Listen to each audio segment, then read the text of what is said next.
Amáveis ouvintes, sejam muito bem-vindos a mais um episódio do Extramuros Podcast. Sou Washington Clark dos Santos, seu anfitrião, e no episódio de hoje concluiremos a entrevista com o policial penal do Departamento Penitenciário de Minas Gerais, Leonardo Aganete Pessoa, autor do livro Do Outro Lado da Grade, a visão do cárcere por um agente penitenciário. Vamos lá? Aganete, podes melhor contextualizar teu posicionamento acerca do tema privatização de unidades prisionais? Este termo, na tua visão, tem o mesmo significado e objetivos de cogestão? O modelo de parceria público-privada, adotado e em vigência no complexo de Ribeirão das Neves, no que tange à ocupação e às rotinas carcerárias, requer reparos? Caso positivo, quais seriam? Eu acho que da forma que ocorre é uma forma equivocada.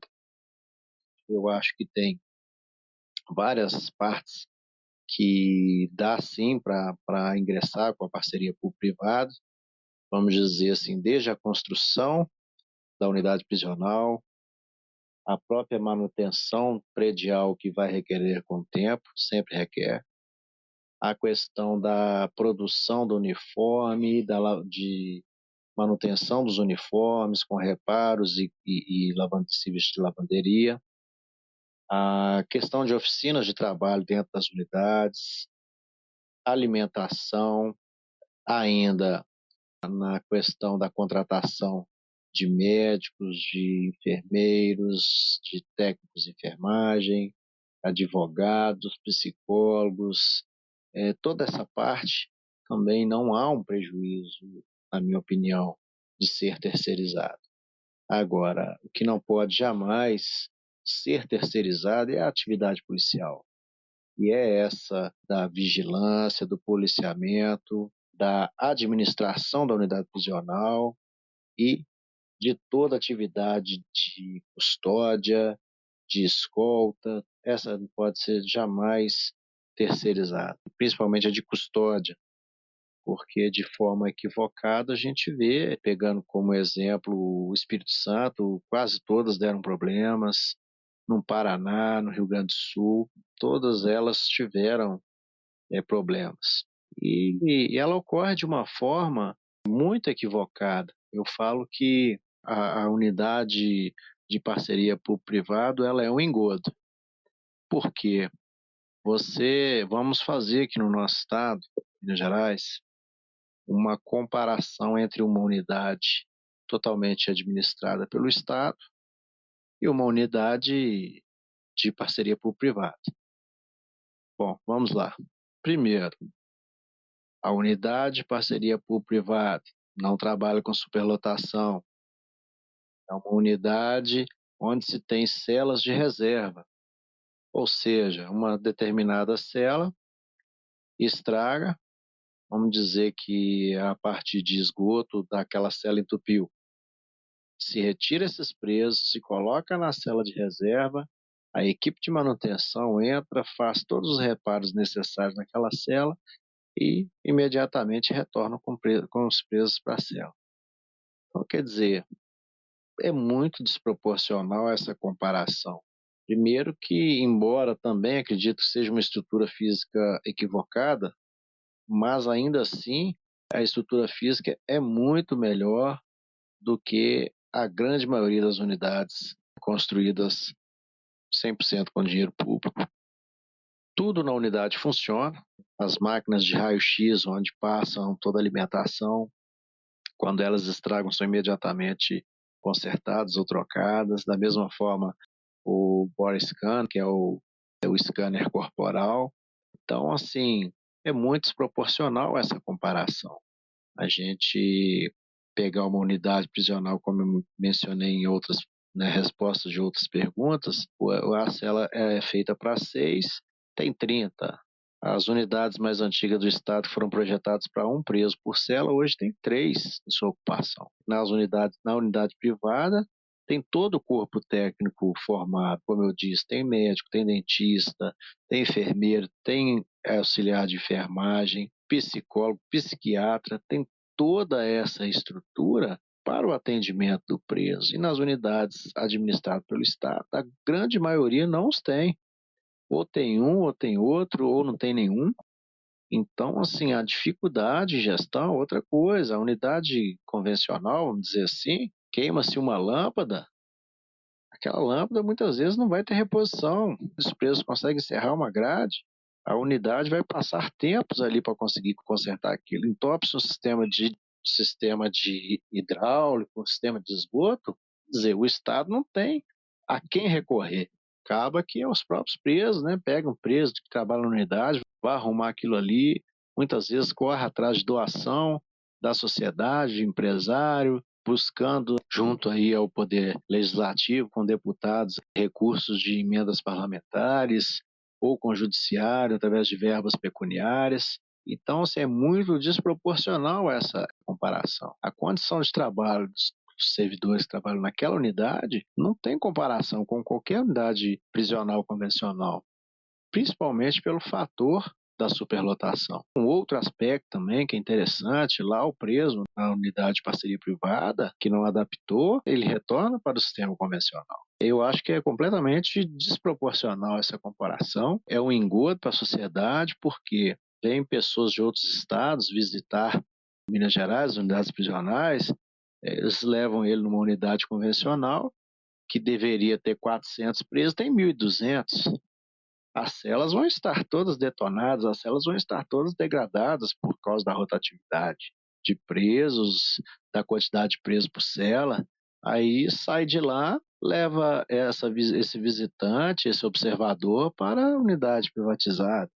Lá, a unidades são projetadas para no máximo 4 presos por cela, nunca vai ter mais do que isso dentro de uma cela. Com celas reservas para quando aquela cela precisar de algum reparo, tira aquele preso daquela cela, faz o reparo necessário e volta. Todo o corpo técnico pronto para atendimento, toda a condição de trabalho adequada, sistema de vídeo monitoramento perfeito, qualquer defeito apresentado é imediatamente consertado. Se o governo do estado realmente estivesse disposto a investir no sistema convencional o que ele investe no sistema de parceria público-privada, eu te garanto que as nossas unidades seriam muito melhores, muito superiores em todos os aspectos do que as de parceria público-privada. Mas, como eu disse, existem aqueles setores que podem ser, aqueles segmentos que podem ter essa parceria, que é a construção, manutenção predial, serviços com o pessoal administrativo, com o pessoal corpo técnico, com lavanderia, alimentação, oficina de trabalho. Então, assim, é possível essa coexistência, é possível desde que sejam feitas as parcerias aonde realmente é possível ter essa parceria. Como avalias, nos aspectos da participação da sociedade e do impacto na segurança pública, a existência das APACs? Acreditas no modelo de funcionamento ali implantado? É outro aspecto também que eu acredito ser bem polêmico. O Brasil, eu falo que o Brasil é o país de meias ideias. Eu falo que o Brasil ele compra o acessório e esquece o principal. É outra comparação também bem desproporcional. Eu, particularmente, também eu não acredito no projeto APAC. Eu também acho se tratar de uma utopia. É mais uma utopia que surgiu em virtude do descaso e do abandono estatal.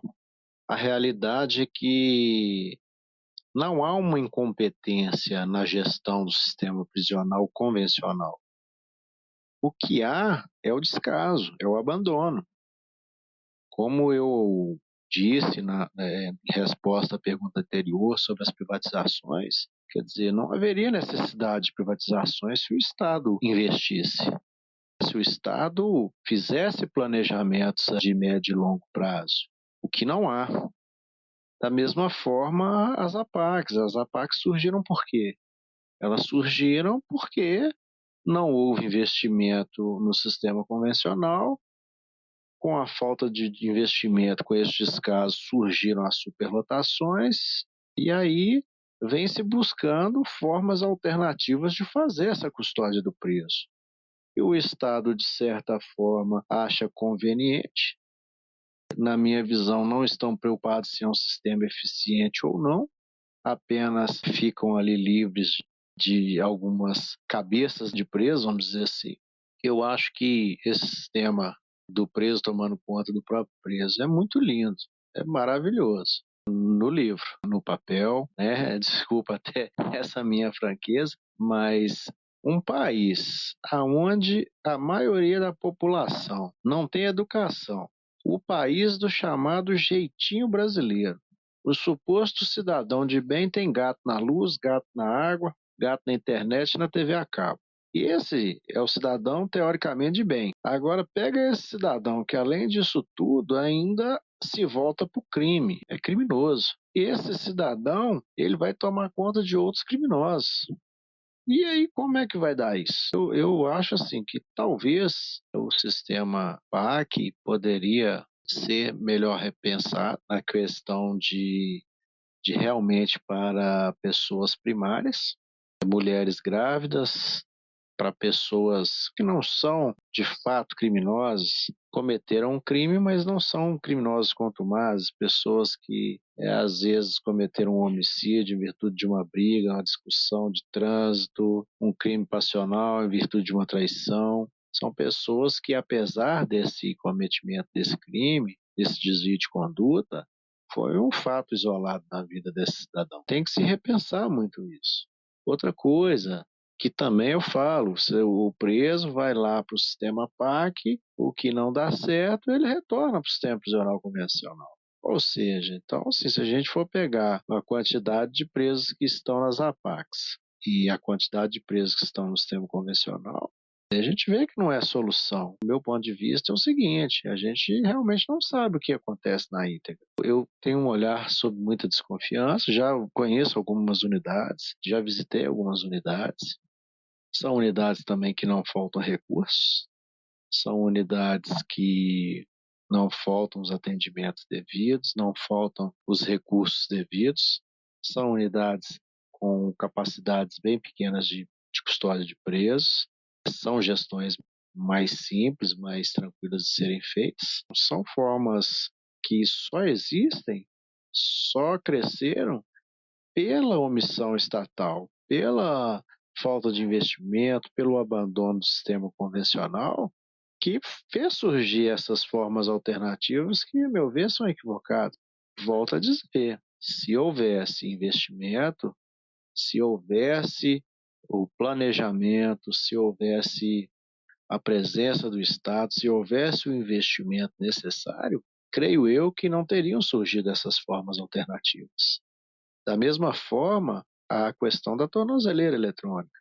É muito bonito, a gente vai em países onde há segurança jurídica, tem uma legislação penal mais rígida. O Brasil foi lá, num país que tenha esse acessório, achou muito bonita a tornozeleira, trouxe a tornozeleira, mas não trouxe o principal, que é o arcabouço da legislação, que é a segurança jurídica do trabalho, que também só cresceu no Brasil pela ausência do Estado e pela falta de investimento e pelo descaso total com o sistema prisional convencional. Ah, está muito cheio, depois em tornozeleira. Não importa se ele está roubando, se ele está matando, se ele está cumprindo, se ele não está. Hoje nós temos no nosso estado mais de 6 mil pessoas com tornozeleira. Se nós formos considerar que a maioria hoje de pessoas com tornozeleira são pessoas ligadas ao tráfico de drogas. Aonde esse cara trafica? Na favela. Onde ele mora? Na favela. Então é muito comum, cada vez mais comum, o cara tá com a tornozeleira e tá traficando. E não tá infringindo em nenhum descumprimento da sua medida restritiva ali com a tornozeleira, que ele tá dentro da sua área de atuação. Outra coisa, se realmente fosse regredir esses presos, nós não teríamos nem aonde pôr. esses presos estão com tornozeleira. Sim, eu acredito que essas medidas alternativas, elas surgem com o descaso e a falta de investimento no sistema convencional. Acredito que a tornozeleira, para ela realmente funcionar no nosso país, teria que ter uma mudança na nossa legislação, principalmente na nossa legislação penal. Também acho que deveria ser um recurso aplicado, por exemplo, na audiência de custódia e não da forma que é feito hoje. Eu acho que todos aqueles crimes de menor potencial ofensivo, o sujeito ali poderia responder em liberdade, já com o monitoramento, e ao final, quando condenado, essa condenação poderia ser aí desde uma condenação em regime fechado, regime semiaberto, ou na própria permanência com a tornozeleira por um período a mais, mas da forma que é hoje também é equivocado. Então, volto a afirmar, dentro do meu ponto de vista, que tornozeleira eletrônica, privatização por meio de parceria público-privado ou privatização total de determinados locais da unidade prisional e mesmo as APACs, essas formas alternativas surgiram pela falta de investimento no sistema prisional convencional. Qual a tua avaliação no que cabe aos custos de manutenção e efetivo acerca da existência das pequenas unidades prisionais originadas das antigas cadeias públicas em geral, situadas em zonas urbanas? Representam elas maiores dificuldades quando da necessidade de intervenção? Pergunta muito interessante. Nosso Estado, quando em governos anteriores, foi firmado o compromisso que o sistema prisional assumiria 100% da custódia dos presos do Estado, nós retiraríamos da Polícia Civil a custódia de todos os presos. No início foi feito de forma gradativa, nós pegamos apenas as unidades grandes que tinham estrutura. Entretanto, por uma decisão do Tribunal de Justiça do nosso Estado, em 2016, nós tivemos que assumir a custódia de 100% dos presos. E o Estado não se preparou para isso, como eu venho dizendo aí desde o início das perguntas, não houve planejamento. Enfim, em 2016 ainda faltavam ser assumidas 89 unidades prisionais no Estado.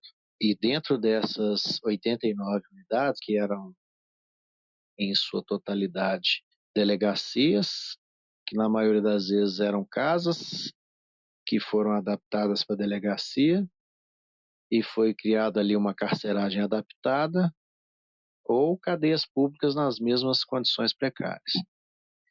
Então, dessas 89 unidades prisionais que abrigavam, na época, em 2016, ainda 4.500, em torno de 4.500 presos, nós assumimos 53 dessas unidades. Assumimos apenas 53, porém absorvemos nessas 53 população carcerária que estava nas 89. Então, isso foi um grande equívoco do Estado. Nós assumimos unidades prisionais com capacidade para 30 presos, e unidades sem estrutura física, sem a menor condição, sem condição de ampliação.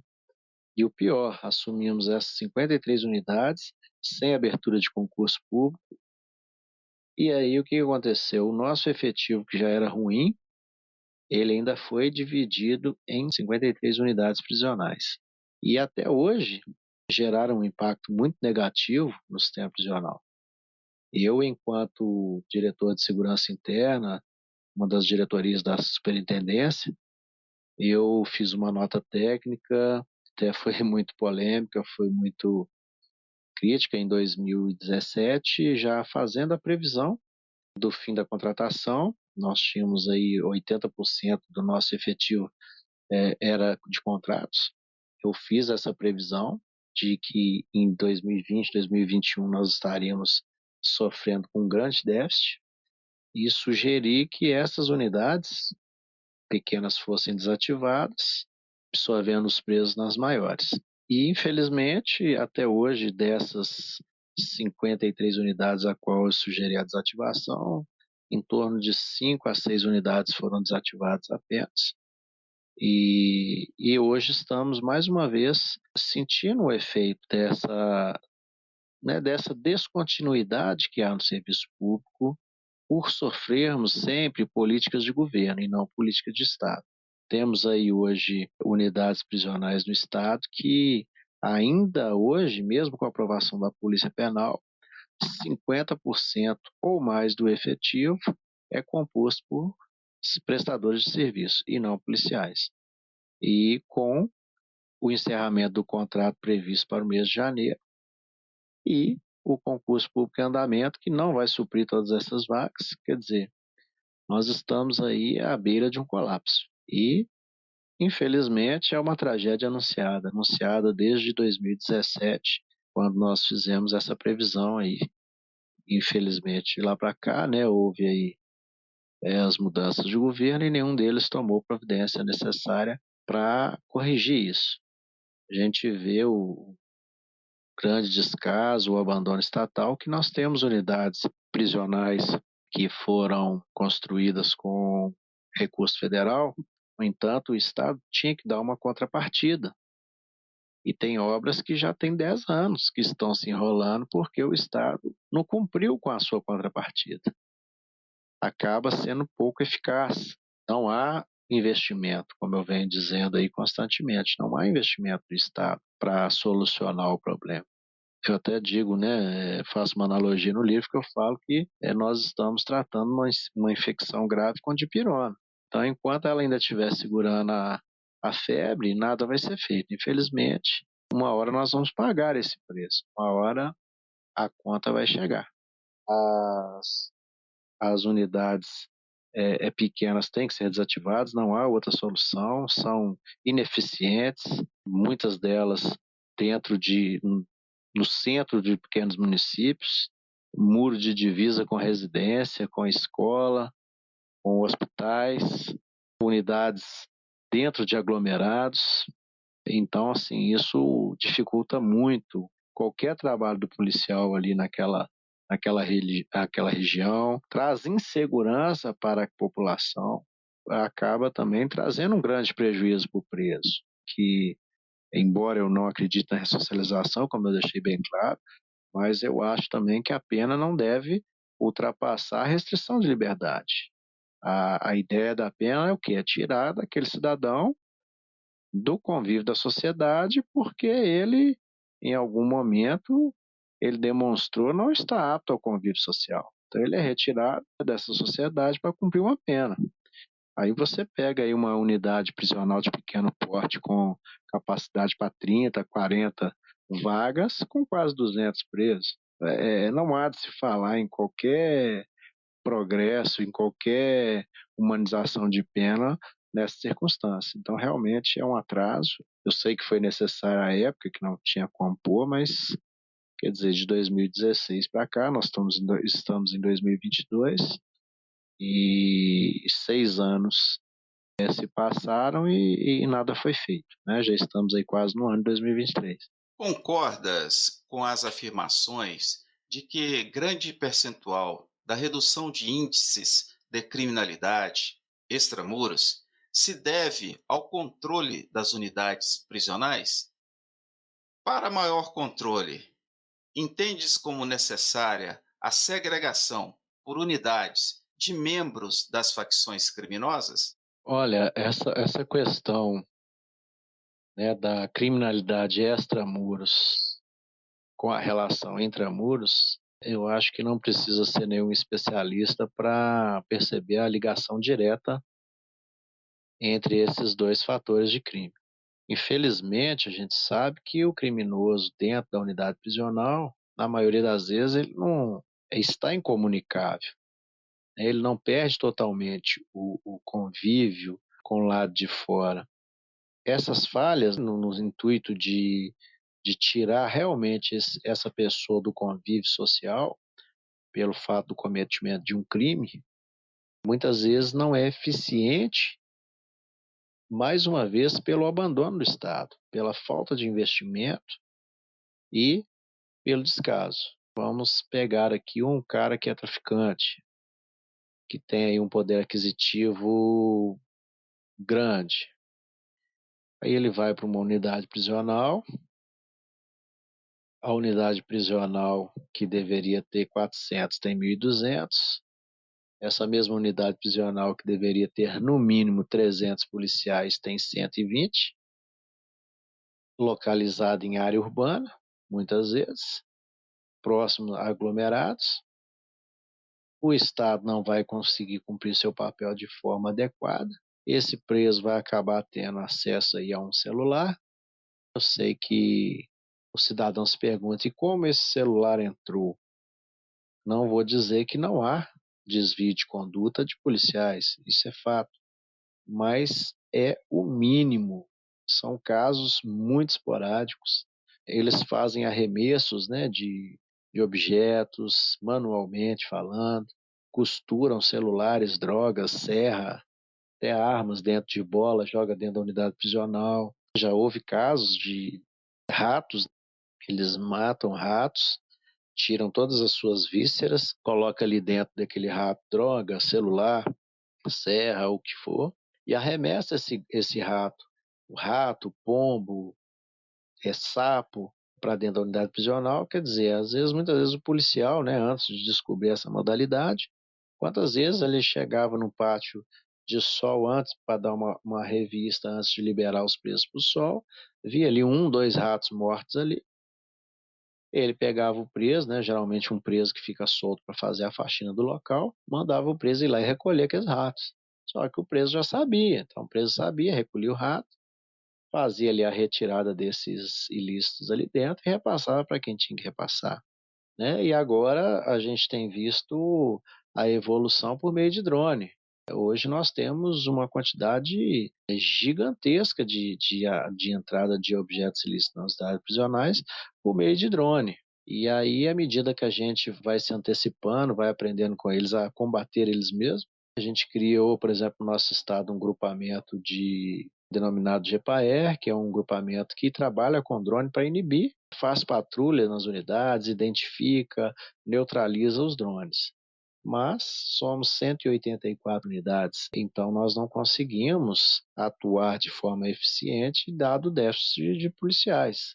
E ainda voltado a isso, eles também vão se aperfeiçoando. Hoje é comum, às vezes, muitas vezes, eles fazem um caminhão drone para fazer alguns sobrevoos na unidade para chamar a atenção dos policiais, enquanto os policiais tentam ali fazer a captura daquele drone ou o abatimento daquele drone, um segundo drone faz a entrega do ilícito onde ele quer. E como que é feito isso? Isso é feito com linha de anzol, que à noite ela fica invisível. E às vezes o drone está a 30 metros de altura, o policial não consegue ver ou ouvir, principalmente à noite. Drones de porte maior, com câmera de infravermelho, ou seja, com visão noturna. E outra coisa, aquela pessoa opera aquele drone a 1 quilômetro de distância, dependendo da capacidade do drone. Então, mesmo que a gente tivesse um efetivo policial para sair da unidade e fazer uma varredura no perímetro da unidade, a gente não ia conseguir achar esse indivíduo fazendo essa entrega desse ilícito. É evidente que as facções elas têm que ser isoladas e concentradas em um único local. De forma muito equivocada, Minas Gerais, quando começou o surgimento das primeiras facções, ninguém tinha uma receita ainda, ninguém tinha um planejamento, não tinha sido feito nenhum estudo de como combater. Então, de forma equivocada, se espalhavam esses presos faccionados, no intuito, na época, pensando assim que ao separá-los ia enfraquecê-los. Só que com isso, o que houve? Qual foi o efeito? Houve um crescimento, porque ao espalhá-los, eles tiveram acesso a muito mais pessoas que eles fizeram ali a captação para o crime organizado, fizeram batismos, trouxeram simpatizantes e novos membros para as suas facções.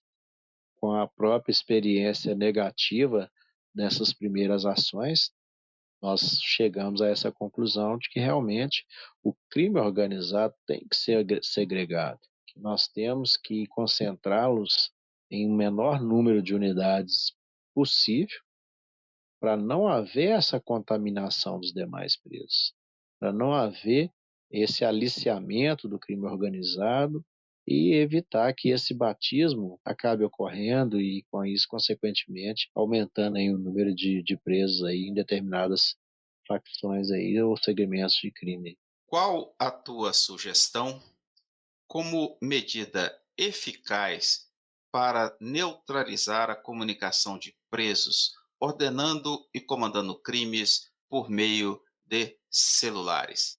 Bom, essa primeira parte, com a segregação dos presos faccionados ou presos não pertencentes à facção, mas de quadrilhas com uma organização aí considerada, nós temos que adaptar unidades em sua estrutura física para receber esse público e fazermos ações de forma a dificultar essa comunicação com o mundo exterior.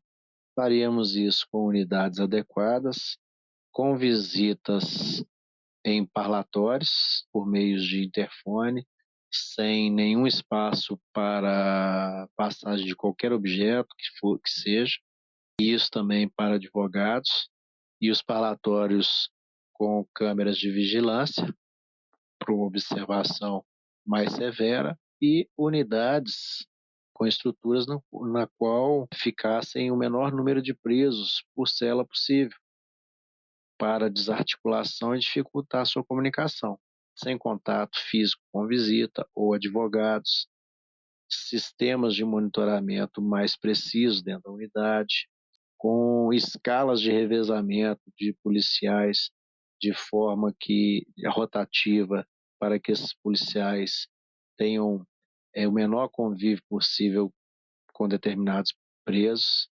Se ele tivesse qualquer tendência a um desvio de conduta, se ele firmasse qualquer compromisso com qualquer preso ali, no sentido de tentar entrar com algum ilícito, ele não conseguiria, ele não teria esse. E, claro, com tudo monitorado, se por um acaso ele saísse de um setor para ir tentar entrar nesse setor, ele seria observado, seria impedido de fazer esse acesso, a menos que convocado para comparecer no local. Então, assim, existem mecanismos, né? Eu acho que fala-se muito em bloqueador de sinal de celular. Eu até hoje eu não vi nenhum realmente eficiente, até porque começou-se com a tecnologia 3G, 4G, nós já estamos na 5G. Os equipamentos têm que ser atualizados constantemente e a gente sabe que o Estado não caminha nesse mesmo ritmo.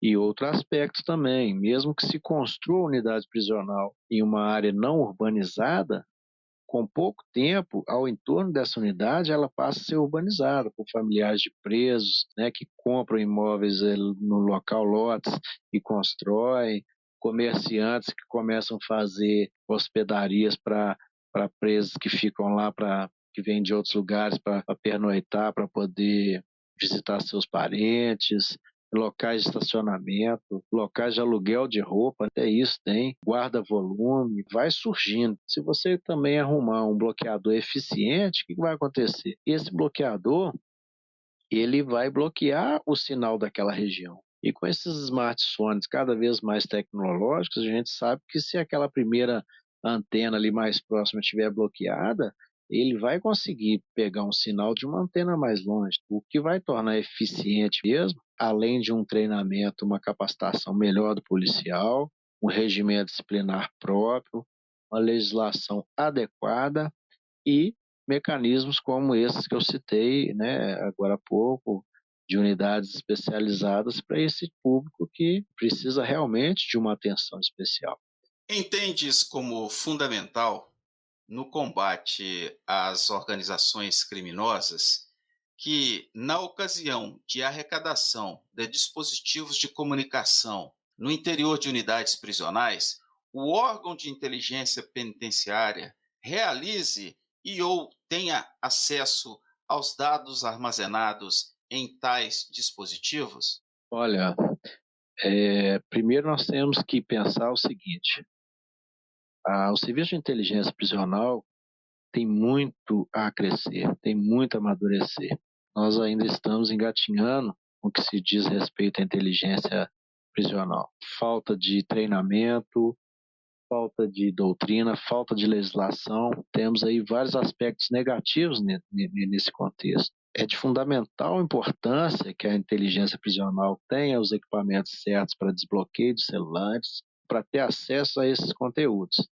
Até mesmo porque a gente sabe que a apreensão é muito grande.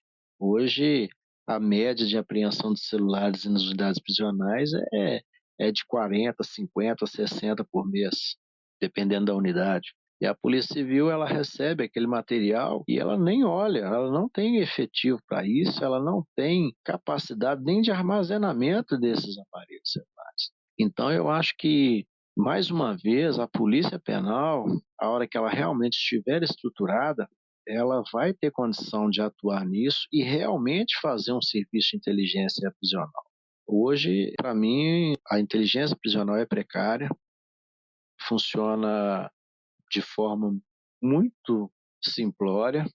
Nós não atuamos com no máximo 20% da capacidade que nós teríamos se tivesse investimentos, tivéssemos mais liberdade de atuação, mas infelizmente isso está ligado diretamente à legislação, à regulamentação. Sim, de fato, respondendo de forma mais objetiva a pergunta, é de extrema importância que a inteligência tenha acesso a esse conteúdo, mas o mais importante mesmo é de ter condição de atuar após ter esse conteúdo em suas mãos. Considerando aspectos de segurança do efetivo e do preso, bem como na economia de combustível pelo menor número de deslocamentos às unidades hospitalares, entendes como viável a implantação de projetos de telemedicina em unidades prisionais? Olha, eu acho que alguns atendimentos, né, a gente pôde perceber aí com a pandemia que a gente pode e deve sim usar a tecnologia a nosso favor.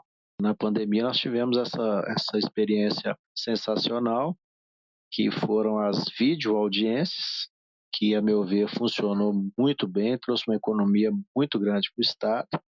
Acompanhado disso veio também as visitas virtuais, que também teve um aspecto muito positivo. Muitas unidades prisionais, o preso prefere a visita virtual. A economia para o Estado é muito grande, a segurança para o preso e para os policiais também é grande. Em relação à área de saúde, por exemplo, aquilo que for possível fazer um atendimento virtual, eu não vejo prejuízo para que seja feito. Hoje em dia, comuns planos de saúde já estão adotando essa modalidade. Muitas vezes a pessoa ela passa por uma consulta virtual. Claro que aquilo que for possível fazer de forma virtual, uma consulta com o clínico geral ou alguma coisa nesse sentido. Hoje também a psicologia já autorizou que sejam feitos atendimentos virtuais. Quer dizer, tudo aquilo que for possível agregar tecnologia, com certeza há uma redução de gasto para o Estado, de combustível, deslocamento, de risco para o preso, para a sociedade, para o policial, sem contar que às vezes vai levar um preso no hospital, sai ali uma equipe com 4 policiais para levar um preso, e às vezes fica o dia inteiro com esse preso aguardando para ele passar por uma consulta médica, uma consulta de 5 minutos, 10 minutos, às vezes a unidade ficou sem uma equipe de policial durante o dia inteiro. Além do risco de uma tentativa de resgate desse preso, uma troca de tiro dentro de um hospital, de uma unidade de saúde, uma tentativa de fuga mesmo dele, de ter que ter uma atuação mais enérgica da polícia penal. Então tem todos esses aspectos que a gente tem que observar. Possuis ou conheces dados acerca das ocorrências de mulheres presas ao tentarem acessar as unidades prisionais em dias de visitas aos presos, portando ilícitos? Há estudos sobre tais ocorrências, indicando idade, parentesco, antecedentes criminais? Como avalias a entrada em unidades prisionais como visitantes de presos de amigas ou amigos? Olha, isso é cada vez mais frequente e mais comum nas unidades prisionais de todo estado, todo o país, de esposas, mães, companheiras, amigas, ou até pessoas pagas para tentar adentrar dentro das unidades prisionais com drogas introduzidas nas suas cavidades corporais ou ingeridas. Infelizmente, eu falo um pouco sobre isso no livro também. O preso geralmente não liga muito para a família, não, mas quando ele está preso, ele sempre faz essa questão de ter acesso à família para que leve ilícitos ou leve uma comida diferente, ou algo para seu interesse particular ali. Então é cada vez mais comum a prisão dessas pessoas, namoradas, como eu disse, mães, esposas, companheiras, amigas ou até pessoas pagas para se cadastrarem como amigas para tentar aí fazer o ilícito. Infelizmente também, com o nosso déficit policiais, muitas vezes a gente não consegue dar o andamento devido a isso. Aquelas unidades que possuem o scanner corporal, o body scan, por exemplo, às vezes a policial ela percebe que tem ali algo introduzido ou algo ingerido, só que é uma unidade que tem 200 visitas para entrar.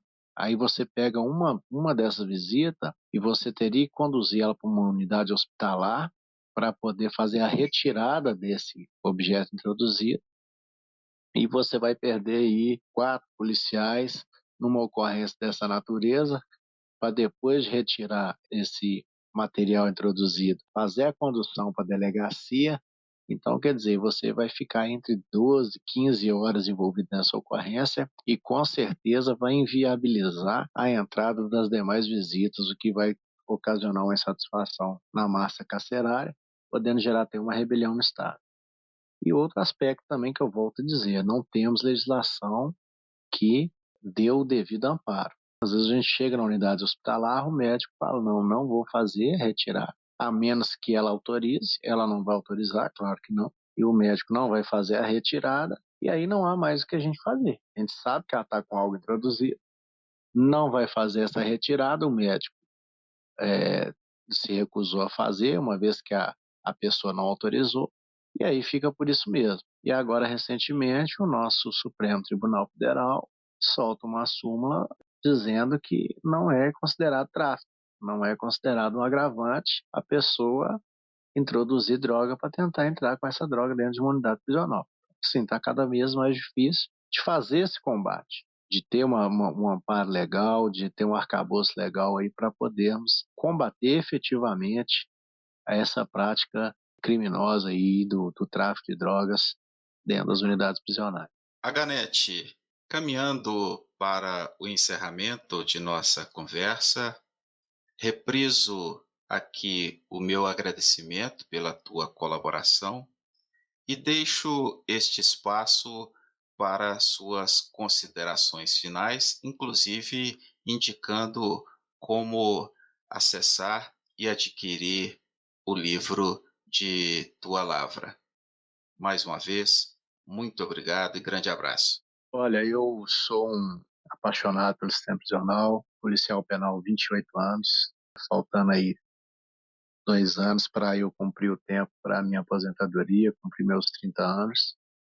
Acho graça às vezes, né, que quando eu ingressei, eu falei comigo mesmo, vou ficar aqui até eu passar em outro concurso e poder sair. Só que o sistema prisional é uma cachaça também. Apesar de todas as dificuldades, todas as agruras, né? E todo o descaso do estatal, mas é uma cachaça e tô saindo até hoje, né? Agora com 30 anos de serviço. Volto a defender que nós temos sim condição de criar um sistema penal eficiente, humanizado e fazer cumprir a legislação penal, fazer cumprir a lei de execução penal de forma eficiente, de forma plena. No entanto, é essencial a regulamentação da Polícia Penal em todo o país, criar a legislação mais sólida, de realmente deixar o sistema prisional ser administrado 100% pela Polícia Penal, de fazermos projetos com a certeza que eles terão um início, um meio e um fim, projetos que realmente vão ter condição de dar uma entrega melhor para a sociedade, de contribuir de forma efetiva com a segurança pública, de combater de forma efetiva o crime organizado e contribuir de uma forma plena para a sociedade, para a segurança pública e fazer aquilo que a gente sabe fazer e temos condição, sim, de fazer cumprir, de fazer o papel que deve ser feito e o que a sociedade se espera que seja feito no sentido de neutralizar o preso do contato social, no cometimento de crimes extramuros ou na questão de continuar comandando facções criminosas e o cometimento de crimes externos. Foi um grande prazer de poder falar um pouquinho sobre isso, de participar com o senhor aí nesse podcast. E foi um prazer ter trabalhado com o senhor. Me coloco à disposição para o que precisar aí. E será um prazer aí, sempre que possível, trocar uma ideia sobre sistema prisional, sobre polícia penal, sobre segurança pública. Um grande abraço, até mais. Honoráveis ouvintes, este foi mais um episódio do Extramuros Podcast. Sou Washington Clark dos Santos, seu anfitrião. E, no episódio de hoje, concluímos nossa entrevista com o policial penal do Departamento Penitenciário de Minas Gerais, Leonardo Aganete Pessoa, autor do livro Do Outro Lado da Grade, A Visão do Cárcere por um Agente Penitenciário. Qual a sua avaliação sobre este episódio? Visite nosso website www.extramurospodcast.com, extramuros com H. Comente, avalie este e os demais episódios. Será um prazer receber a tua colaboração. Pela sua audiência, muito obrigado e até a próxima.